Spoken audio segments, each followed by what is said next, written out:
Precisamos do Kong. E do Godzilla.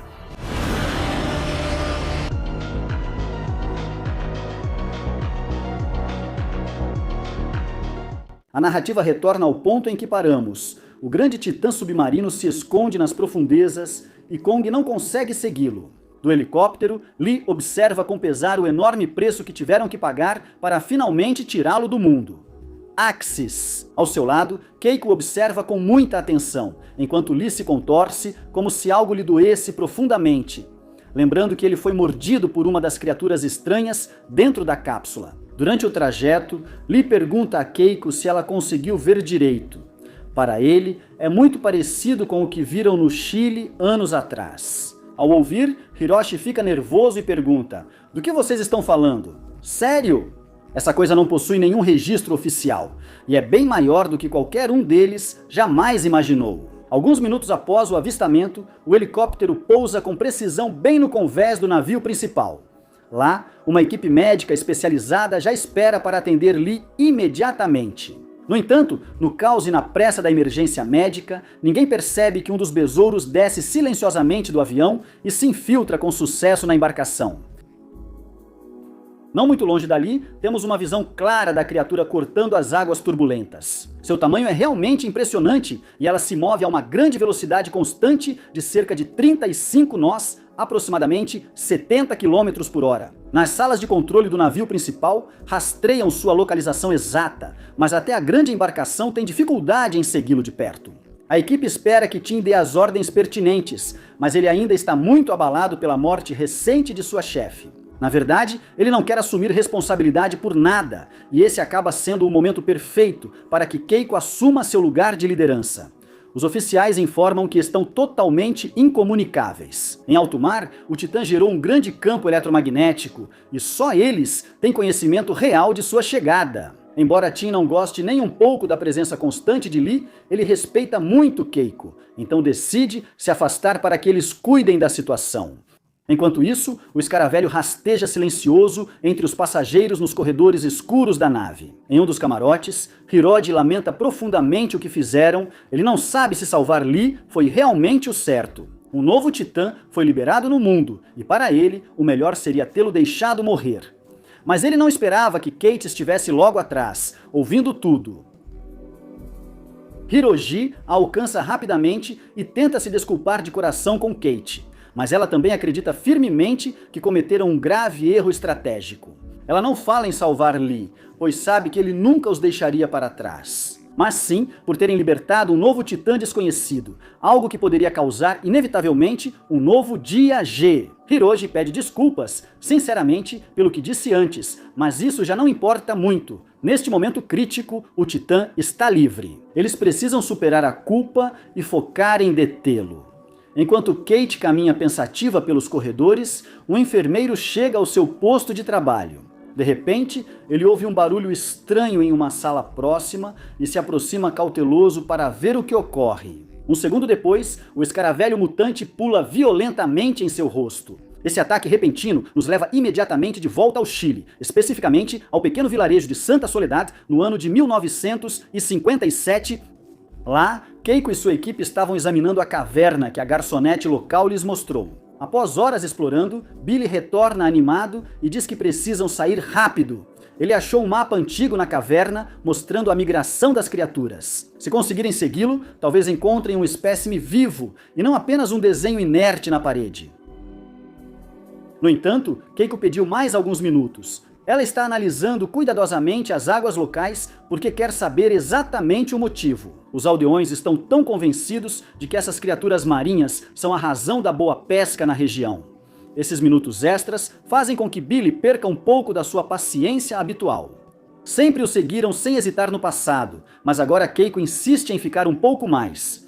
Os resultados preliminares estão sendo promissores. Billy, frustrado, afirma que irá com ela agora ou partirá sozinho. Lee então interrompe e diz para ele ir na frente sem se preocupar.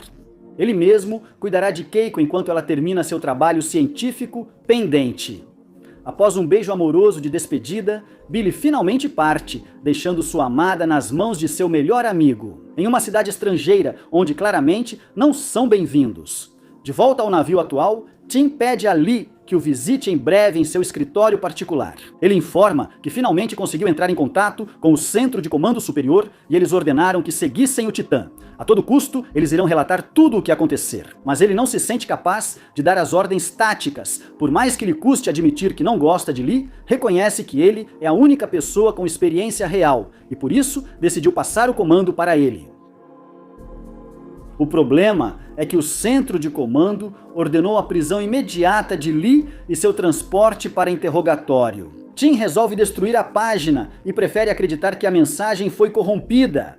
Eles dependem dele para guiar e salvar milhões de inocentes. Após o problema na cadeia de comando ser resolvido temporariamente, May tenta animar Kate. Ela está começando a pensar que a chegada daquela coisa é realmente culpa pessoal dela pelo que aconteceu anteriormente. Alguns minutos depois, a situação crítica piora drasticamente. O Titã se aproxima rapidamente do Estreito de Malaca, uma passagem estreita onde os pescadores locais precisam esperar por horas para poder atravessar. Scanners térmicos detectaram mais de 15 barcos cheios de civis na rota do Titã, e o tempo para eles está acabando rapidamente. A única chance que eles têm, por enquanto, é acelerar o barco ao máximo, mas isso pode superaquecer os motores e causar um dano irreversível à embarcação. Tim não tem a segurança necessária para fazer isso. Agora ele tem mais de 200 pessoas a bordo, e se ficarem à deriva no meio do oceano, o Titã vai destruí-los. Em segundos, enquanto o barco acelera a uma velocidade extrema para a qual não está preparado.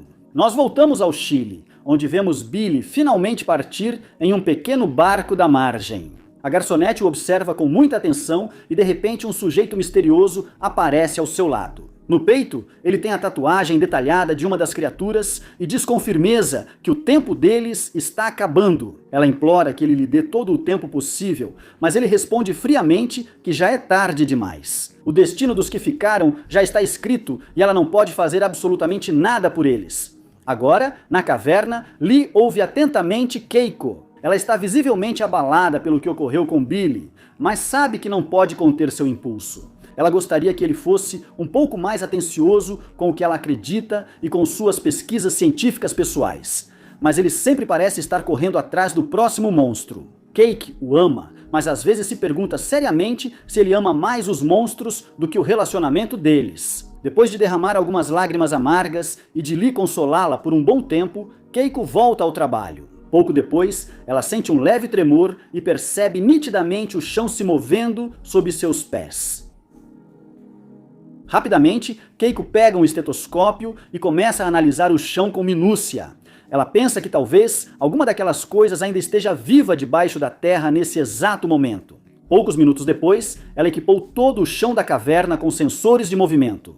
Com tudo pronto, pede que Lee a acompanhe até a água cristalina. Ela precisa de uma amostra de uma área muito mais profunda para avançar em sua pesquisa. Logo antes de conseguirem sair da caverna para alugar um barco local, o sujeito misterioso aparece de repente ao lado de Lúcia. Ele lhes diz que estão em uma área bastante sagrada para seu povo e que a presença de forasteiros criou um boato perigoso. Se eles ficarem, os peixes não virão. O povo local está perdendo a paciência e sugere que eles deveriam partir como o amigo que já foi embora. Com um olhar um pouco sombrio e uma voz meio suspeita, o sujeito os convida formalmente para o festival daquela noite. Haverá comida e muita bebida.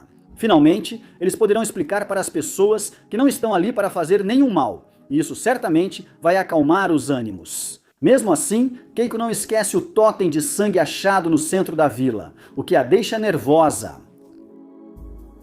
Voltamos agora para a ponte de comando. Finalmente, eles estão conseguindo alcançar o Titã, mas o navio é apenas um centro de pesquisa científica. Não possui armas de defesa, nem nada que possam realmente usar contra ele. Só há um drone avançado, com sonar e visão térmica de alta resolução disponível para análise de campo. Segundo Keiko, que lembra vividamente do tempo no Chile, esse Titã se comunica principalmente por ondas sonoras. Se usarem o drone para emitir um sinal coordenado, podem distraí-lo, afastá-lo dos civis e guiá-lo ao mar aberto. Enquanto eles se esforçam arduamente para criar o sinal que servirá para distrair o Titã. Ele avança de forma implacável pelo oceano, destruindo alguns pequenos barcos que estavam pescando tranquilamente. Enquanto isso, o escaravelho mutante se esgueira silencioso pelos corredores escuros após assassinar brutalmente o enfermeiro. Seus tentáculos estão encharcados de sangue e deixam marcas perturbadoras por todo o chão do corredor. Não muito longe dali, Hiroshi está tentando criar o sinal necessário. Mas em 1957, os sensores só detectavam de 1 a 20 Hz. Agora, encontrar o sinal exato dentro dessa frequência específica é como procurar uma agulha no palheiro.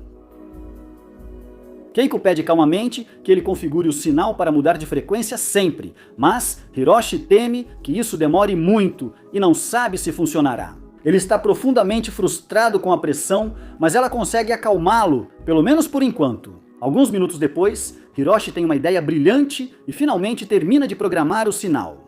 Assim que configuram o drone com ela, ele decola rapidamente e voa diretamente em direção à posição do Titã na ponte de comando. Toda a equipe espera com uma ansiedade palpável pelo que pode acontecer em seguida. Se o sinal não conseguir atrair o Titã com sucesso, centenas ou talvez milhares de pessoas inocentes inevitavelmente morrerão. Tentando não atrapalhar a operação, Kate fica trancada em seu camarote, ainda pensando que a chegada destrutiva do Titã é culpa pessoal dela. Enquanto ela reflete e se culpa pelo que aconteceu, o escaravelho mutante passa em alta velocidade pelo corredor externo, mas ela consegue ouvir claramente para onde a criatura está indo. Ela percorre lentamente o corredor e vê as marcas frescas de sangue, então decide segui-las com cautela. Elas se estendem por todo o caminho, subindo até mesmo pelas paredes, até chegar à enfermaria.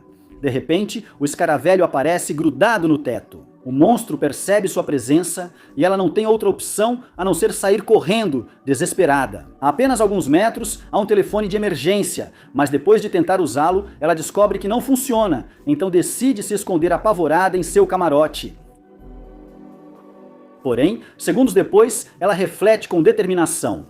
Sabendo que tudo é sua responsabilidade, sai corajosamente para enfrentar a besta. Ela pega um extintor da parede e espera no corredor até o escaravelho surgir de novo.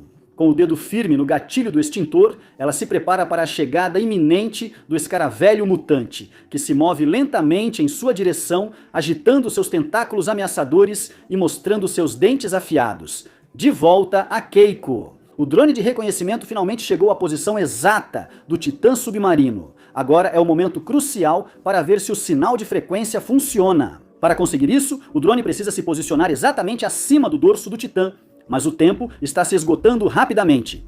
Restam apenas 5 minutos antes que a criatura alcance a costa, onde estão concentrados dezenas de navios civis. Lee ordena categoricamente ao piloto que desça o máximo possível, mas ele prefere seguir os protocolos rígidos e mantém uma distância segura. Nesse momento, Lee perde completamente a paciência e decide assumir o controle à força, posicionando o drone a apenas alguns metros do Titã. Para o azar dele, um dos tentáculos sai da água e destrói o drone. Agora eles perderam toda a chance de distraí-lo. De volta aos corredores, o escaravelho ataca Kate, mas nesse instante um sinalizador o atinge na lateral, matando-o, ou pelo menos era o que eles achavam.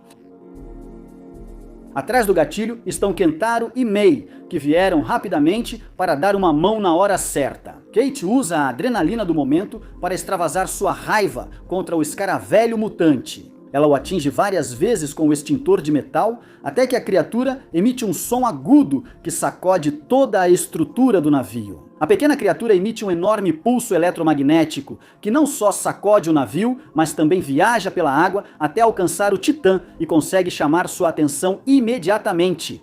Na ponte de comando, tudo treme violentamente. De repente, o Titã dá meia volta bem antes de atingir fatalmente os navios. A virada repentina e massiva provoca uma onda de grande tamanho que atinge os navios cargueiros estacionados na costa, mas felizmente não causa danos maiores às embarcações. Agora, o perigo iminente está indo diretamente em direção ao navio de pesquisa da Monarch. O Titã se move em direção a eles com uma velocidade muito maior e parece estar realmente irritado com a interferência. Enquanto isso, a ameaça de um monstro gigante se dirige para Keiko. No presente, voltamos à versão dela de 1957, onde ela e Billy aproveitam festas com a hospitalidade genuína dos aldeões chilenos. Eles estão vendo um lado muito diferente do que experimentaram no barco. Parecem alegres, felizes e aproveitam plenamente a festividade noturna. Pouco depois, Lúcia surge radiante em traje típico da região costeira e explica com devoção que é o festival sagrado ao deus do mar. Uma cerimônia onde eles mostram sua humildade absoluta e, em troca, a generosidade que o monarca lhes proporciona. Ele os abençoa generosamente com tudo o que precisam para sobreviver. Depois de alguns momentos de calma, eles seguem rapidamente para um lugar. O monstro gigante misterioso de antes aparece mais uma vez com uma bebida típica da região e lhes oferece gentilmente a oportunidade de experimentá-la. Depois de tomar alguns goles fortes, a verdadeira festa começa. Todas as pessoas dançam com frenesi, se divertem e riem às gargalhadas. Billy finalmente se deixa convencer pelo clima festivo e baixa completamente a guarda. Mas, à medida que o tempo passa, inexoravelmente, o vinho local elimina todas as inibições. E Keiko se levanta animada para dançar, embora não consiga evitar se sentir de repente tonta. A dança fica cada vez mais rápida e errática. As imagens ao redor deles ficam borradas e ambos começam a perder a noção real de onde estão e do que estão fazendo exatamente. Alguns segundos depois, o ritual principal começa de forma abrupta. Os aldeões trazem um enorme peixe pré-histórico e o penduram com cordas bem acima do totem de sangue. Nesse exato momento, toda a dança e a celebração barulhenta param de repente. Um silêncio sepulcral toma conta de toda a aldeia. Billy percebe, horrorizado, que é hora de ir embora. De repente, um sujeito estranho, pintado dos pés à cabeça e com uma faca cerimonial nas mãos, aparece diante da multidão. Ele se aproxima devagar do peixe pendurado e Billy age rápido para proteger Keiko. O sujeito os ignora completamente, caminha até o peixe, crava a faca em seu abdômen e o abre completamente. Depois disso, ele pega o sangue fresco e começa a marcar os aldeões na testa. O homem desenha neles um símbolo composto por 2 círculos entrelaçados. Nesse momento, Lúcia se vira lentamente e olha para Billy e Keiko com olhos cheios de uma maldade pura. Ao mesmo tempo em que isso acontece, voltamos ao mar, onde vemos que o símbolo desenhado na testa de Lúcia é idêntico. Diante do Titã, que avança furioso contra o navio, Kentaro consegue avisar a ponte de comando sobre a natureza da criatura e informa que ela está ferida. Mas, por alguma razão inexplicável, a criatura continua viva. Nesse instante, todos descobrem com pavor que o Titã está vindo especificamente atrás dela. Rápido, levem a pequena criatura ferida para o hangar do navio. Ele mesmo a coloca em um dos botes salva-vidas e se prepara para afastá-la do navio para proteger todos os tripulantes. Mais uma vez, Lee decidiu arriscar sua vida por todos eles. De forma heróica, ele pega o bote salva-vidas e acelera ao máximo com o besouro mutante ao seu lado. Enquanto o Titã o persegue nas águas profundas, Kate não consegue acompanhá-lo nessa missão suicida. Ao tocar a água fria entrando no hangar, ele sente a poderosa vibração do Titã e parece captar uma mensagem telepática.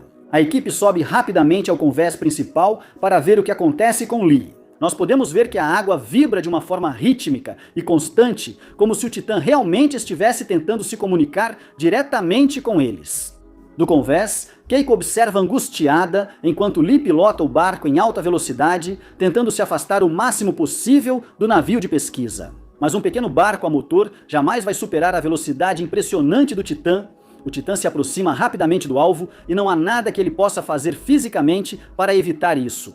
Finalmente, o Titã decide mostrar seu rosto aterrorizante e corre em direção a Lee, que, em um último momento de extrema tensão, pega o escaravelho e o lança com força ao mar aberto. Em seguida, ele volta imediatamente para o volante e acelera o máximo que pode para tentar escapar do impacto iminente. No entanto, uma grande onda provocada pelo imenso tamanho do Titã o persegue implacavelmente, e o pequeno barco não é capaz de gerar força suficiente para escapar dela. De repente, a imponente massa de água parece esmagá-lo completamente, mas após alguns segundos de tensão extrema, a embarcação consegue sair vitoriosa em meio à espuma. Keiko observa com lágrimas nos olhos que Lee está a salvo e retorna lentamente para o barco principal, enquanto o Titã se afasta silenciosamente em outra direção. O pequeno escaravelho permanece grudado à pele da besta. E ao observá-la com atenção, podemos ver que, na verdade, ela carrega centenas e centenas deles escondidos por todo o seu corpo. Nesse exato momento, voltamos ao ano de 1957, logo após Lúcia ter pedido desculpas a eles por tê-los olhado de forma tão hostil. Keiko sente uma curiosidade profunda pelo que acabou de presenciar e pergunta com cautela: o que é esse símbolo que você tem na testa e qual é o seu significado oculto? Lúcia, com a voz embargada, diz que eles deviam ter respeitado suas crenças ancestrais e ouvido seus avisos quando pediu insistentemente que saíssem da vila. Agora que viram o festival proibido, não há como deixá-los partir. Os aldeões farão de tudo para manter sua fé sagrada em segredo, a qualquer custo. Logo depois, Lúcia corre assustada e se esconde em seu bar privado. E Keiko começa a ouvir a mesma vibração telúrica que sentiu na caverna, mas desta vez ela é muito mais forte e penetrante. Billy não acredita nela por um momento, ele insiste que é melhor sair dali o quanto antes. Mas quando a vibração se transforma em um tremor destrutivo, ele entende que Keiko está completamente certa. Nesse instante, vemos centenas e centenas de besouros famintos saindo da caverna. Todos descem a montanha em alta velocidade, fazendo com que toda a aldeia trema sob seu peso. Antes de virar jantar dessas criaturas, Billy grita para Keiko fugir e salvar sua vida. Os besouros invadem a vila com ferocidade. Billy tenta bater nas portas e implora desesperadamente por ajuda, mas ninguém abre para eles, sob nenhuma circunstância. O festival sombrio marcou seu destino e agora só lhes resta correr para se salvar. O único problema é que quando finalmente se aproximam do cais, uma saída, o enorme titã aparece diante deles. Desta vez, ele surge em toda sua magnitude, revelando sua forma completa. Seus chifres passam de azul brilhante a vermelho intenso, mostrando fúria incontrolável. Enquanto os chifres do titã ficam vermelho intenso, os besouros também mudam para essa cor. Eles passam rapidamente ao lado de Keiko, sem lhe causar nenhum dano, indo diretamente em direção ao seu líder supremo. No entanto, um deles se agarra agressivamente à perna de Billy e ele, por puro instinto, o chuta para longe. Nesse exato momento, o titã lança um ataque devastador contra eles com um de seus apêndices e destrói uma cabana próxima, reduzindo-a a lascas. Instantaneamente. O capítulo termina com a incógnita sobre o destino deles em meio ao caos absoluto. Enquanto isso, o titã ruge com fúria colossal no imenso oceano.